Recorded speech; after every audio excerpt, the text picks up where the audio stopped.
Ovo je trafostanica 35x10 bigova, instalisane snage 2x8 MVA. U prvoj fazi je realizovano 2x4 MVA. Trafostanica je investicione vrijednosti od cirka 1.900.000 eura.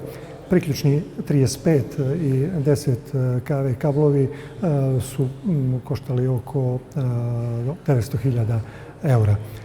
Naravno, kupili smo i plac od opštine Kotor.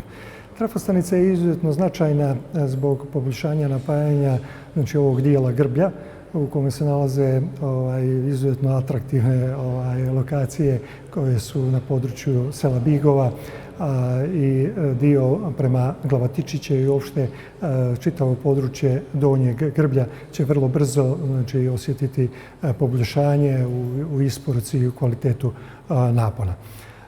Ono što je interesantno to je da već u trenutku puštanja trafostanice u rad ćemo izvršiti uklapanje i 10 kV mreže, ali vrlo brzo i odraditi investiranja kako bi ostvarili 10 kV vezu između ove trafostanice i trafostanice Grbalj 2 koja je nedavno puštena u rad.